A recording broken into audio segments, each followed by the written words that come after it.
Sabe, por trás da correria de qualquer cidade grande, sempre existe um plano, uma lógica. E hoje a gente vai desvendar a estrutura de Campo Grande, no Mato Grosso do Sul. Parece complexo, mas vamos ver que faz todo sentido. É quase como um manual de como a cidade funciona. Então, essa é a pergunta de 1 milhão, né? Como é que se organiza o crescimento, os serviços públicos, a vida de tanta gente, numa capital que não para de crescer? É um desafio gigantesco. E é justamente a resposta de Campo Grande para essa pergunta que a gente vai ver agora.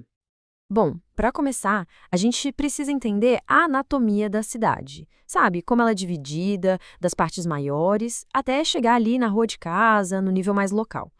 Lá no topo da pirâmide, a gente tem as regiões urbanas. Pensa nelas como se fossem grandes distritos, criados para organizar o planejamento da cidade como um todo. É nesse nível que as grandes decisões são tomadas, sabe? Onde vai ter um novo hospital, uma grande avenida, esse tipo de coisa. E aqui a gente vê direitinho como uma coisa se encaixa na outra. As regiões urbanas, que são gigantes, abrigam os bairros e os parcelamentos. Então, enquanto a região urbana é sobre o planejamento macro, o bairro é onde a vida acontece de verdade, né? É onde se forma a identidade da comunidade, onde as pessoas vivem o dia a dia. E agora a coisa começa a tomar forma. Campo Grande é, na prática, um grande quebra-cabeça formado por 7 peças principais.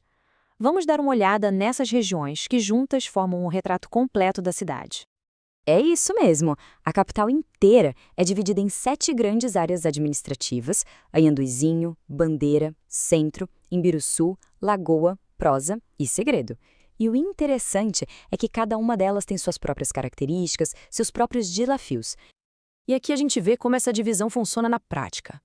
Olha só essa tabela de parques e áreas verdes. A região do Prosa, por exemplo, tem 6 unidades, enquanto Imbiruçu e Lagoa têm apenas uma cada. Isso mostra como os recursos são pensados e distribuídos levando em conta essa organização regional. Não é só um número no papel. Tá, mas por que organizar a cidade desse jeito? Para entender o porquê dessa estrutura, a gente precisa fazer uma pequena viagem no tempo para ver como Campo Grande nasceu e foi crescendo.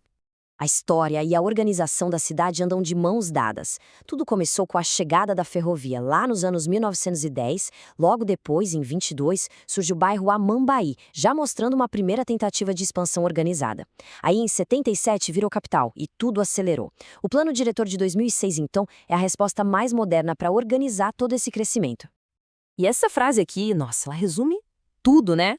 A cidade crescia vertiginosamente. Campo Grande era vista como o Eldorado, uma terra de oportunidades.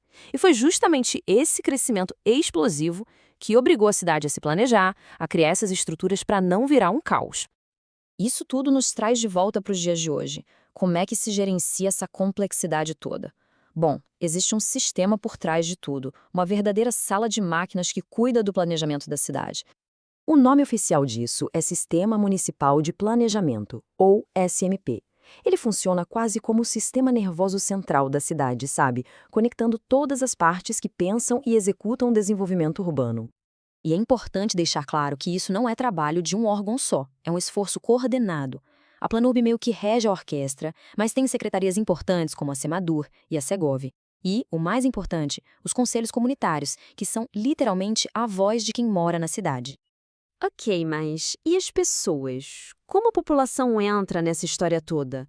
De que jeito a demanda de um bairro, um problema específico, chega até os planejadores da cidade?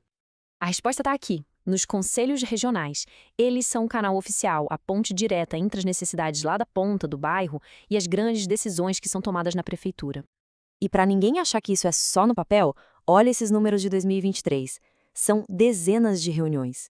Nas regiões de Imbiruçu e Lagoa, por exemplo, farão 11 encontros no ano.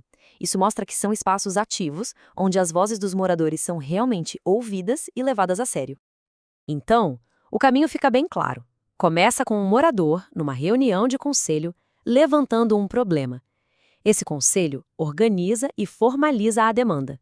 Daí, a proposta entra no grande sistema de planejamento da cidade e, no final do processo, as políticas públicas começam a refletir aquela necessidade que nasceu lá na base. No fim das contas, o que a gente está vendo aqui é que a estrutura de Campo Grande é muito mais do que só burocracia ou um monte de divisão no mapa.